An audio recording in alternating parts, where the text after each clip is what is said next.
안녕하세요. 시장의 마법사입니다. 마음에 들면 구독, 좋아요 부탁드리겠습니다. 오늘 스터디할 종목은 대원미디어라는 회사인데요. 탄탄한 업력을 보유한 만화 및 애니메이션 콘텐츠 대표 기업입니다.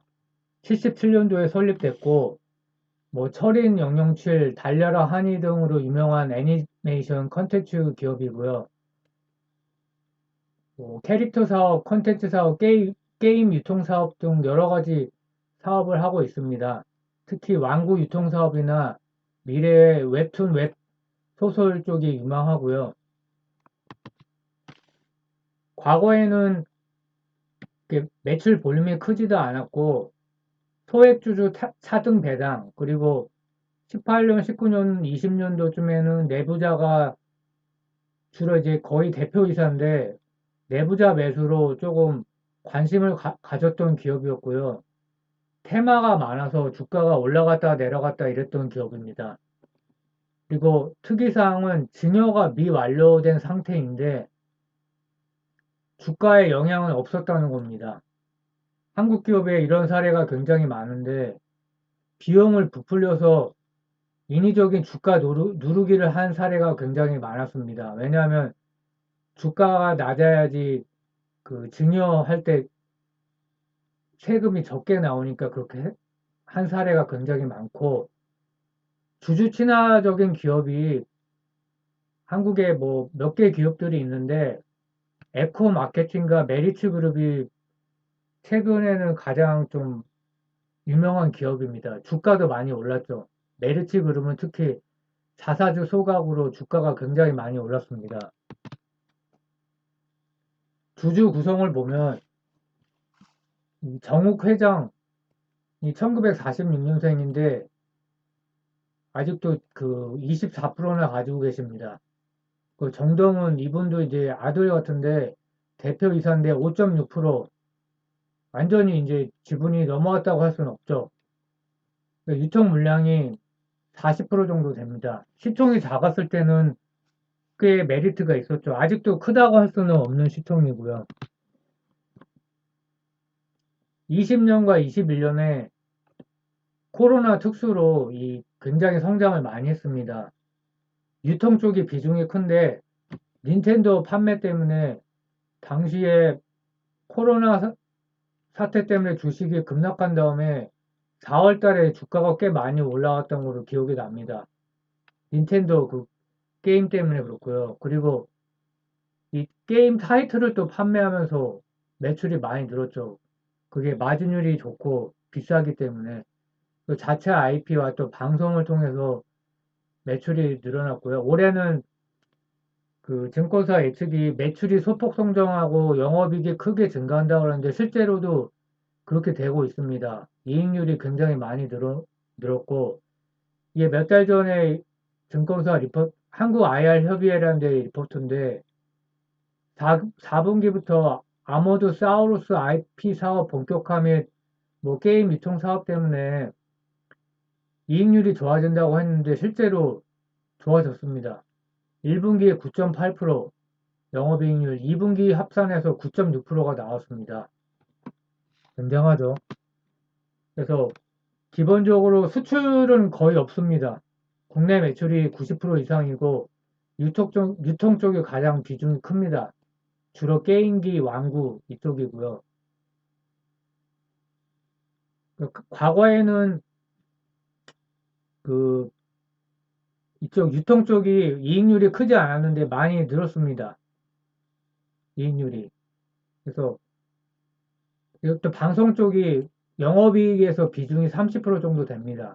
매출 비중은 작지만 그래서 방송 쪽이 마진이 한 25% 전후되는 고마진 사업부고요. 그리고 매출의 73%가 상품 유통이라는 거고요. 완구 쪽이나 캐릭터 이런 쪽이고요. 그리고 특이사항은 이 기업은 영업이익이 굉장히 이제 높게 나왔거든요. 최근 몇 년간 계속 크게 늘었는데 그거에 속으면 안 된다는 겁니다. 왜냐? 이 자회사가 영업이익에서 차지하는 비중이 꽤 됩니다. 근데 대형방송 지분율이 45%밖에 안 되죠. 대형 CI도 80%입니다. 그럼 나머지 비지배지 주주 지분이 또 있기 때문에 순이익을 봐야 되고 순이익 중에 지배기업 소유주 지분이라는 것을 봐서 밸류에이션을 해야 됩니다. 영업이익만 보면은 지금 주가가 굉장히 싸다고 착각할 수가 있어요. 저도 그랬거든요. 이거를 깜빡하고서 그러면은 대원 CI가 상당히 중요한 회사인데 2018년도 9월에 당시에 카카오 페이지고 지금은 카카오 엔터인데 20% 지분 투자를 받았습니다. 150억에. 나머지 80%가 600억이죠. 그래서 대원 CI가 18년도 가치가 750억이었습니다. 지금은 훨씬 이제 늘었겠죠. 1000억 이상은 최소한 될 것 같고요. 그리고 그래서 최근 10년간 보면은 매출이 계속 늘었어요. 대단하죠. 매년 매출이 상승해서 굉장히 근성이 있는 기업이고 12년에 매출이 750억에 영업이익이 3천만 원밖에 안 됐습니다. 이익으로만 보면 거의 뭐 기업이라고 보기에는 좀 그랬었죠. 그 당시에는. 매출은 컸지만. 이제 매출이 지금은 4배가 늘었죠. 10년 만에. 코로나 특수 영향이 있긴 했지만 또 영업이익은 123억, 뭐 100배 이상 늘은 거죠. 대단합니다. 그리고 최근 3년간 보면 영업이익률도 계속 늘었어요. 올해는 더 많이 늘었고요. 이 예상이 5.3%라고 했지만 영업이익률 훨씬 많이 늘었고요. 주의사항에 이제 말씀드렸다시피 지배기업 소유주 지분을 봐야 된다는 겁니다. 57억이죠. 이게 이제 21년 아마 이익으로 보이는데요.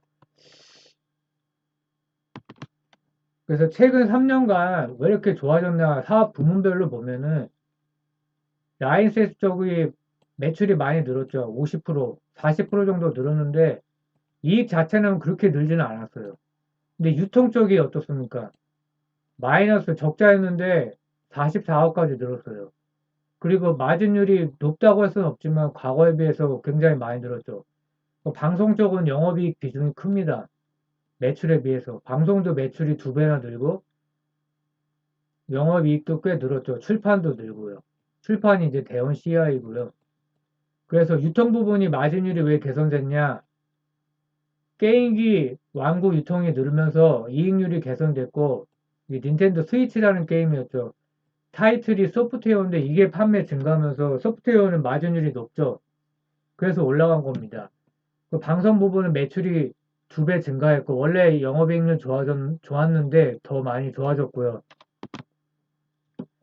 근데 22년 매출 성장은 둔화된다고 예측을 했는데 실제로도 그렇습니다. 왜냐? 코로나 특수가 종료됐다는 겁니다. 그 게임 유통 사업, 닌텐도 스위치 부분이 실제로 작년에도 좀 둔화됐고 올해는 역성장이 예상된다고 합니다. 하지만 수익성이 좋은 타이틀 판매 비중이 증가하면서 이익률이 좋아졌습니다. 실제로도. 그래서 22년은 이익률 개선을 보고 있고 23년 이후는 웹툰의 성장을 보고 있습니다. 그래서 반기 실적 이 컨센을 상회한 겁니다. 2분기가.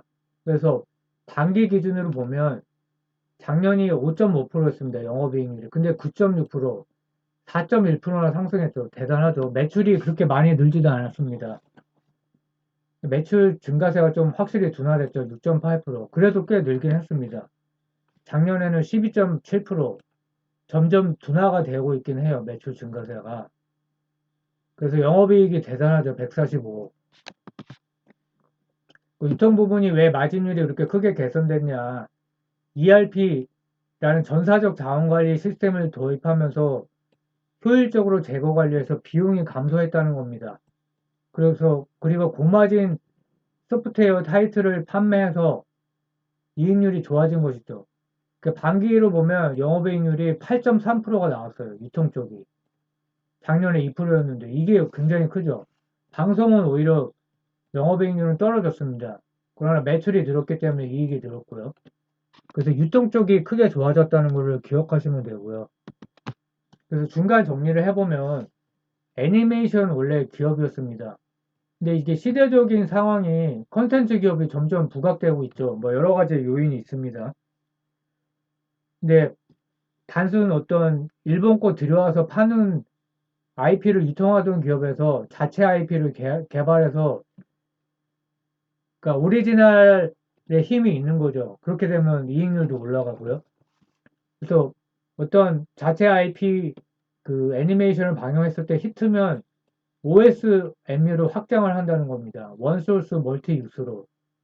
그래서 OTT로도 방영을 시작했고요. 넷플릭스가 그 파장이 크죠. 왕구 원래 했었고 NFT 푸드 앤 비버리지입니다. 편의점 이것까지 하고 있습니다.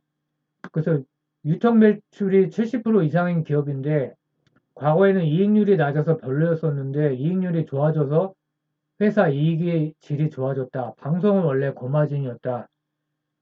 그리고 최근 10년간 매출이 매년 성장했다. 근데 최근 20년, 21년에 코로나 특수로 회사가 큰 성장을 했다. 근데 올해는 매출이 상대적으로 둔화된 상황이지만 유통사업부의 수익성이 큰 개선이 돼서 좋아졌다. 그리고 영업이익 당기순이익으로 회사의 그 밸류에이션을 하면 안 되고 단기 순손익의 귀속에서 지배기업 소유주 지분으로 봐야 된다는 겁니다. 왜냐하면 종속회사 지분율이 100%가 아니기 때문에 그렇고요. 그래서 자회사 중에 회사의 미래가 걸려있는 회사입니다. 스토리작이라고 웹툰 사업부를 따로 만들었죠. 지분율이 60%고 나머지는 투자 유치를 해서 지분율이 낮아졌고요. 120억 투자 유치를 했습니다. 그러니까 글로벌 진출이 목표인 회사죠. 해외 파트너사로 해서 파트너사는 카카오 피코마고요. 그러니까 성장률 1위 국가인 일본을 대상으로 하는 겁니다.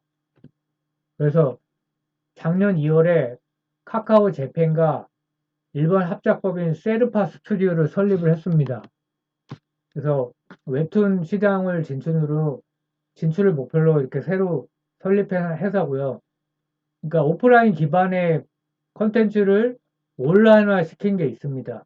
그게 대원 CI가 그렇게 하고 있죠. 옛날에 출판했던 거를 온라인화 작업을 통해서 웹툰 그 플랫폼에 올리고 있는데 이거는 처음부터 바로 웹툰인 거죠. 그래서 비유를 그렇게 했습니다.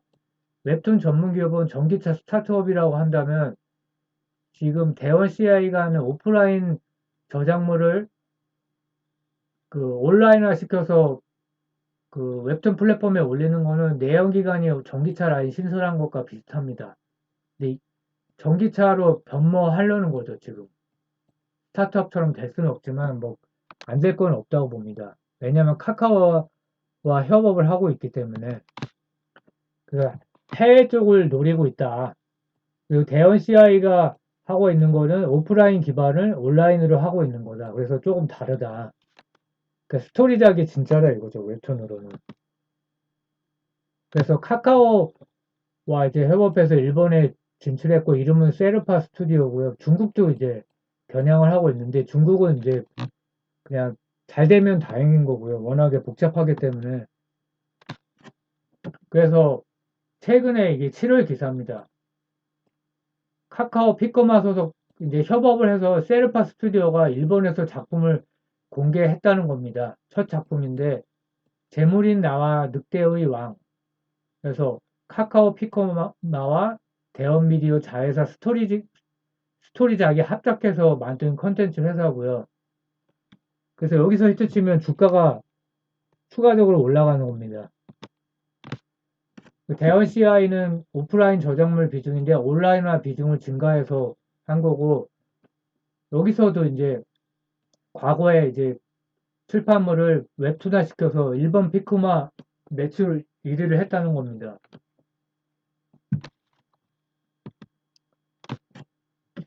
그리고 자체 IP 작년 하반기에 아머드 사우루스라는 그 애니메이션을 방영을 했습니다. VPX 시각 특수효과 애니메이션입니다. 작년 11월부터 SBS를 방영했고 그 넷플릭스 왓챠 등의 OTT에서 방영을 했습니다. 이게 자체 IP라는 게 중요하죠. 오리지널리티가 있으면은 이익률이 높습니다. 그래서 히트쳐서 원소스 멀티 유출을 한다는 겁니다. OTT 쪽에다가 완구, 원래 했던 거고, 출판, 그리고 편의점에 뭐 식음료, 의류, 막 팬시 잡화 등, 그리고 뮤지컬 공연까지 올해는 했습니다. 그러니까 확장성이 굉장히 높죠. 그리고 최근 기사인데, 그 MJ라는 글로벌 회사와 그 전 세계에 이제 배포하기로 했다는 겁니다. 그 아시아 지역 외에도 완구 상품화 권리가 됐고 2024년 중반에 북미, 라틴 아메리카, 유럽 등 글로벌 출시를 한다고 합니다. 그 얼마 전에 7월 달에 아머드 사우루스 시즌2가 SBS에서 방영이 됐죠. 그 편의점 F&B 상품으로도 작년에 나왔었습니다. 그 확장성이 좋죠. 그리고 무직 타이거라는 IP는 이 회사를 지분 투자를 하면서 우리가 IP를 확보했고 알리바바와 협업을 했다는 겁니다. 의류 브랜드 라이선싱을 하고요. 그래서 회사의 질적 변화가 뭐냐. 과거에는 그냥 단순 유통 회사였습니다. 마진율이 낮을 수밖에 없죠. 자체 IP를 그러니까 확장성이 있어서 하나가 히트치면 굉장히 여러 군데 이제 그걸 활용해서 부가 매출을 올릴 수 있는 컨텐츠 회사가 됐다는 겁니다. 그게 OSMU 전략이죠. 그리고 OTT까지 판매를 하고 그리고 질적 변화 중에 또 한 가지가 영업이익률이 5%대에서 9.6%까지 올랐다는 겁니다. 그리고 단순 유통기업에서 그리고 웹툰 쪽은 좀 늦었었는데 일본 진출해서 첫 작품까지 내놨다는 겁니다. 주가 모멘텀 두 가지는 DNC 미디어 2대주주인 카카오엔터가 인수할 수도 있지 않겠냐. 저는 결국은 인수할 거라고 봅니다. 그러니까 소문, 루머가 돌았었지만 아니라고 해명했지만 그게 이제 모멘텀이 될 수 있고요. 또 하나는 카카오 피코마가 연말에 일본 상장한다는 겁니다. 대원 CEI 2대 주주고 그리고 그 좀 전에 스토리작이라는 그 웹툰 자회사가 일본에 이제 진출을 했죠. 그 카카오와 적극적인 협업을 하고 있기 때문에 일본 상장이 분명히 모멘텀이 될 거라고 봅니다. 회사 이익과 상관없이 주가가 재평가될 수가 있는 것이죠. 그래서 DNC 미디어와 대원 미디어 시총 격차가 많이 줄어들었습니다. 왜냐하면 이게 반기 기준 실적인데 매출이 크게 앞서고 영업이익도 크게 앞서고 영업이익률만 조금 차이 나죠. 근데 포워드 PER이 대원 미디어가 훨씬 저평가가 돼서 뒤집힐 수도 있을 것 같습니다. 이렇게 보면. 그리고 이익은 이제 제가 말씀드린 대로 지배지주 순이익 기준으로 PER을 재계산했고 포워드를 했습니다. 참고로 DNC 미디어는 반기 어닝 쇼크입니다. 자, 목표가가 중요한데 결국 2021년도에 폭등을 했죠. 왜냐? 그때 최고가가 시총 7천억, 주가 55,700원까지 갔습니다. PER이 123까지 됐었는데 20년에 영업이익이 2배나 상승했었고요. 제로금리에다가 유동성의 웹툰 테마, 카카오 열풍까지 타서 4월달에 3, 4월달에 엄청 올랐었고 또 하반기에는 오징어 게임이 흥행되면서 컨텐츠주 동반 상승. 그때 또 아머드 사우루스가 그때 방영이 됐었죠. 또 넷플릭스 퀴즈에도 1등까지 하고 난리가 났었죠. 그러나 현재는 금리가 3.5% 예정입니다. 뭐 거의 확실하고요. 제로금리하고는 상황이 다르죠. 그 PER이 12.5인데 포워드로 게다가 내수기업 반면에 영업이익률을 상승했고 해외 진출을 한다. 그리고 웹툰 테마 성장성 카카오 피코마 연말 일본 상장이라는 호재가 있기는 합니다. 그래서 목표가를 어떻게 잡았냐. 포워드 PR로 12.5지만 이제 지배주주 순이익을 160억 가정을 해서 이렇게 했는데 PR 20을 적용한다 그러면 3,200억까지 갈 수 있다. 1차 목표가. 30을 적용하면 어떻게 될까요? 이제 금리가 좀 낮아져야 되겠죠. 그러면 시총이 5천억까지도 갈 수 있는 겁니다. 이게 4만원, 최고가는 55,700억까지 갔었는데요. 그러니까 내년 이후에도 계속 성장하고 그러면 10조 5천억을 다시 돌파할 수 있는 겁니다. 내년에는 PER이 더 낮아지는 거죠. 계속 이익을 내면. 그러니까 가능성은 있습니다. 그 과거에 난리가 나서 그냥 급등을 해서 이제 3월 달에 엄청나게 올라갔었죠. 작년 3월에. PER이 123까지 제로 금리였으니까 저점 대비 15배 상승을 했었고요. 부채 비율이나 뭐 현금성 자산 이런 거는 뭐 다 엄청나게 좋습니다. 리스크는 신작 흥행 실패. 그게 좀 크게 보이죠. 그리고 무형자산 손상 차손이라는 게 있습니다. 그 컨텐츠 기업에서 이런 비용 떨구기가 가끔씩 있는데요. 사업성이 없는 무형자산에 대해서 일시상각 회기와 같은 회계 처리를 해서 비용이 크게 잡히는 경우가 있습니다. 근데 무형자산 비중이 15.2%, 단기 기준으로 13.4%라서 뭐 큰 문제는 없다고 보여지고요. 그래서 요약을 하면 카카오가 선택한 기업이라는 겁니다. 우리 개인보다는 카카오의 팀에서 훨씬 실사를 잘했겠죠. 그 자회사가 대원 CI와 스토리작인데 그래서 저는 이게 제일 크다고 봅니다. 그 성장 동력이 자체 IP 글로벌 계약을 했죠. 해외 진출을 한다는 겁니다. 웹툰 일본 진출. 그리고 영업이익률이 크게 상승을 했고요. 그리고 코로나 특수 종료를 해서 내년 이후 성장이 또 추가로 가능할까에 대한 의문이 있고요. 주가 모멘텀은 DNC 비디오 인수, 카카오 피코마 연말 일본 상장이 있고요. 단기 순이익으로 볼 게 아니라 지배기업 소유주 지분을 봐서 밸류에이션을 해야 된다는 겁니다. 마음에 들면 구독, 좋아요 부탁드리겠습니다.